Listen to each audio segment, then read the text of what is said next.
Non, je crois qu'on est dans la quatrième dimension. On est dans un monde parallèle. Parallèle. Manchester United. Que se passe-t-il? Cunha Mama au buteur. Alors qu'il n'avait pas marqué depuis le début de son aventure à Manchester United. Lui, ça bouge pas. Mbeumo qui continue à scorer et à être le seul joueur offensif qui a le coronesse de jouer à Manchester United depuis le début de la saison. Doublé comme jamais. Qu'est-ce qui se passe? Alors qu'on l'appelait Chiasco, il réussit à mettre une passe décisive aujourd'hui. Donc sur ces 3 derniers matchs, je crois qu'il est à 3 goals assists, si je ne m'abuse. Et c'est pas ça la totale. La totale qu'ils ont battu Brighton 2-2, doublé de Mbeumo, un but de Casemiro, un but de Cunha. Et Brighton, pour ceux qui suivent la première ligue, c'est une équipe très compliquée à manœuvrer. Mais au-delà de ça, ils sont top 4 de première ligue. Mais ça fait combien de temps vous n'avez pas vu Manchester United top 4 de première ligue? Mais je crois que c'était à l'époque de Sir Alex Ferguson. Sir Alex Ferguson, CR7 2008, Berbatov les cheveux longs, Carlos Tevez, le brûlé, tout. Non, en fait là, c'est une dinguerie. Non, bon, j'abuse, ils étaient top 4 à l'époque de Mourinho avec Pogba et tout. Je crois qu'on sera avec deuxième, mais c'est trop les gars. C'est une dinguerie, ça fait trop longtemps qu'on les a pas vus ici. Et dire qu'au début de saison, on les enterrait, pour nous c'était fini. On se disait, oh, Amorim il doit dégager. Et là, ils sont quatrième, les gars, juste derrière Manchester City, même si bon, il y a Liverpool qui a un match qui sont en train de jouer. Il y a bref, voilà, mais en tout cas, ils sont là. Au contact, les gars. Qu'est-ce qu'on avait dit? Qu'est-ce qu'on avait dit? Le trio qui va relever Manchester United est là, sous vos yeux, devant vous, en prime time. La phrase iconique de Marcelo Bielsa, El tiempo te dará la razón. Une phrase que le football actuel ne comprend plus et n'accepte pas de voir en face, mais qui est pourtant tellement véridique. Le temps finira par te donner raison. Et Ruben Amorim, qui la saison dernière n'avait pas ses recrues, a fait confiance à Matheus Cunha et à Bryan Mbeumo en investissant énormément d'argent sur les deux joueurs. Au début, on a vu des bonnes choses, mais c'était pas encore décisif. Là, depuis quelques matchs, ça l'est. Et c'est tout de même très tôt dans la saison pour des nouvelles recrues, dans un nouveau dispositif et dans un collectif qui a du mal depuis des années et des années. Le match de Cunha, encore, parce que c'est pas son premier, extraordinaire. En signant en plus sa première réalisation de la saison sous le maillot du United. Et Bryan Mbeumo, qui continue d'empiler les buts, qui continue d'être important et d'être décisif pour cette équipe. Matheus Cunha, Mbeumo, Ruben Amorim, le trio qui va ramener United vers les sommets. J'y crois parce que j'arrête pas de le dire et parce que je vois les matchs, les gars. Et je vois ce qu'ils font de bien sur le terrain. Il y a du jeu, il y a un changement, ça joue. Et à la fin, ça finit par être récompensé. 3e victoire d'affilée et United est 4e de PL. Qui l'aurait imaginé il y a encore un mois? Personne. Même eux, ils ont gagné. Même eux, ils ont gagné. 3e victoire d'affilée pour United, quoi. Et les gars, profitez. Profitez. Profitez. Profitez, vous inquiétez pas, profitez. Profitez de la finition de Mbeumo pour l'instant. Tant qu'il est encore temps. Parce que sachez qu'en décembre, lors du Boxing Day, quand ça va devenir chaillot en première ligue, lorsque le classement va vraiment se former, il sera pas là. Voilà. Il sera pas là. Parce qu'aujourd'hui, il va venir mettre un doublé dans la victoire 4-2 face à Brighton. United gagnait 3-0 dans le match. Et à un moment donné, j'ai même cru qu'ils allaient tomber dans leur travers. Parce que voilà, Amorim est forcé de faire des changements. Dorgu rentre, Zirkzee rentre aussi. D'ailleurs, c'est Dorgu qui va provoquer le coup franc. Et là, Welbeck va le transformer. 3-1.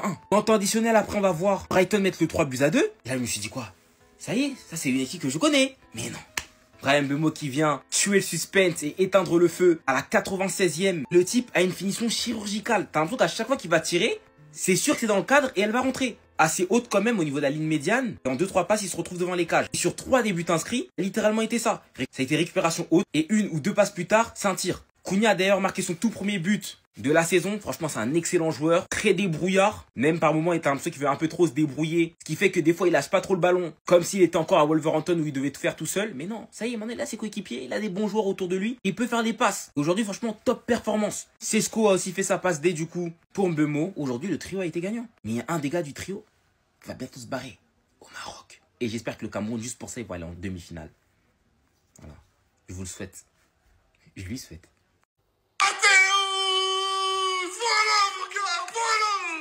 Merci. Merci. Mais s'il vous plaît, juste admirez. Manchester est de retour au top.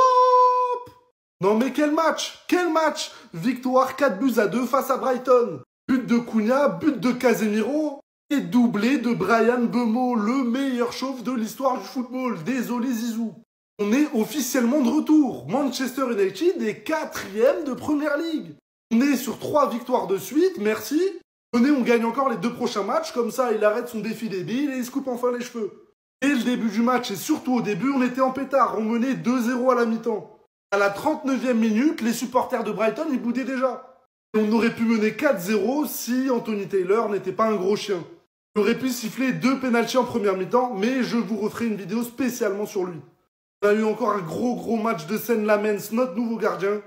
Il s'est fait un petit peu peur sur la fin après quelques changements. On a eu le droit, comme d'habitude, à un but de Welbeck, notre ancien joueur, sur un magnifique coup franc. Et au final, bon, Bryan Mbeumo est venu tuer tout suspense en mettant son but à la toute fin. Bref, victoire 4-2, on est bel et bien de retour. 3 victoires de suite, c'est parti. On sort du match United-Brighton. Vous pouvez pas me faire croire qu'il n'y a pas Anguille sous roche du match de Baléba, les gars. Parce que moi, j'ai plus vu ça depuis Bakayoko contre Watford. Timwe Bakayoko avec Chelsea contre Watford, j'ai plus vu un match comme ça depuis cette date-là. Qu'est-ce qui lui est arrivé? Je sais pas si c'est parce que cet été, il y avait des rumeurs avec United, du coup, il était peut-être impressionné par le stade, ou je sais pas, ou le contexte fait qu'il n'avait pas trop la tête au terrain, je sais pas. Moi, personnellement, je serais coach, je l'aurais enlevé à la mi-temps. Parce que le nombre de passes ratées simples, les conduites de balles approximatives, mais moi, le Baléba que je connais, c'est un crack. Le Baléba que je connais, c'est un crack. United, on leur a dit 120 millions cet été, ou je sais plus, ils étaient prêts à mettre une grosse somme. En tout cas, ça parlait en 100 millions, minimum. Et le Baléba que je connais, dans le marché actuel, il les vaut. Mais le match que j'ai vu aujourd'hui, ça vaut rien. Alors, c'est dur à dire, hein, ça fait mal, mais c'est... Il y a Anguille sous roche, voilà. Je sais pas s'il a été payé par United, mais c'est pas possible. Le match que j'ai vu de Baléba, méconnaissable. Franchement, méconnaissable. Waouh! Les gars, là, c'est la mi-temps, mais il y a un truc bizarre, les gars. Depuis quand mon club il s'est joué au foot? Ça fait longtemps, j'ai pas vu de combinaison comme ça. Ça fait longtemps que j'ai pas vu mon club avoir un beau jeu comme ça, les gars. C'est une folie, wesh. Ça combine dans les espaces. Cunha, il est en pétard. Casemiro, wesh, il est à son prime. Alors c'est ça d'avoir un fond de jeu, les gars. Oh non, je suis choqué. Je suis choqué de la prestation. Là, je vois clairement où veut en venir Amorim, même s'il y a du déchet. Des déchets techniques, ça dans les passes. Mais là, je vois vraiment le fond de jeu, je vois où ils vont en venir. Et ça, franchement, ça fait extrêmement plaisir. Et franchement, là, j'espère que la deuxième mi-temps, on va les boxer, on va continuer sur cette lancée. Et pour l'instant, là, putain, qu'est-ce que ça me fait plaisir. Pour les Blues défaite 2-1, hein, on va faire un résumé assez rapide. Un match typique du samedi après-midi.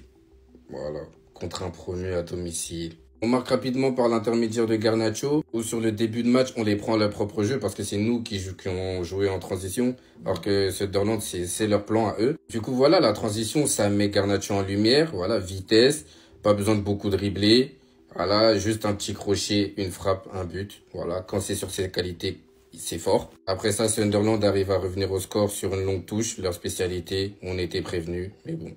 Voilà, on a réussi à se prendre un but quand même. Et après le but de Sunderland, ouais, ils ont cadenassé. Hein. Le bloc bas a commencé. Ils ont pas commencé le match directement en bloc bas, mais une fois qu'ils ont réussi à revenir au score, un bloc bas, laisse tomber. On rajoute à ça des joueurs peu inspirés. Aujourd'hui, il n'y a pas un joueur, si ce n'est Achimpong, qui est sorti du lot. Et on va dire Garnacho parce qu'il marque, mais pour moi, il fait pas tant de différence que ça. Voilà. Si peut-être Cucurella aussi, qui a beaucoup couru. Sinon, que ce soit Guillou, Pedro, même Pedro Neto... Caicedo, Enzo, ça a pas été ouf aujourd'hui. Du coup, deuxième mi-temps, c'était vraiment un attaque-défense, un bloc bas comme jamais de Sunderland, une forteresse. On a l'action de Neto qui fait une passe dégueulasse à Garnacho qui pouvait filer tout seul au cage. Pour moi, c'est la seule grosse occasion qu'on se crée. Marasca a essayé de faire des changements, Estevao, ok, ça c'était bien. Et vers la 76e, Achimpong sort. J'attends vraiment la conférence de presse pour savoir pourquoi il l'a sorti et surtout pourquoi il fait rentrer Tozin. Parce que tu sais que tu joues contre une équipe de transition, tu mets Tozin, c'est du suicide, hein, c'est du suicide. Les minutes avancent et les transitions de Sunderland font de plus en plus mal. Déjà, avant qu'Achimpong sorte, Xhaka fait une grosse percée Heureusement, Achimpong gère bien le coup, ce qui fait que Xhaka, et encore Xhaka aussi, il gère pas très bien le coup. Et voilà, donc les minutes passent, et voilà, dans les dernières minutes, on se prend encore une transition, et encore une transition, il était même pas vraiment géré. Sunderland qui récupère le ballon dans son camp très bas, long ballon, un ballon désespéré pour leur attaquant. Tosin et Chalobah qui le coursent, bah, c'est Tosin surtout qui le course, et Tosin, la vitesse, c'est pas, voilà, c'est vraiment pas ça. Très très lent.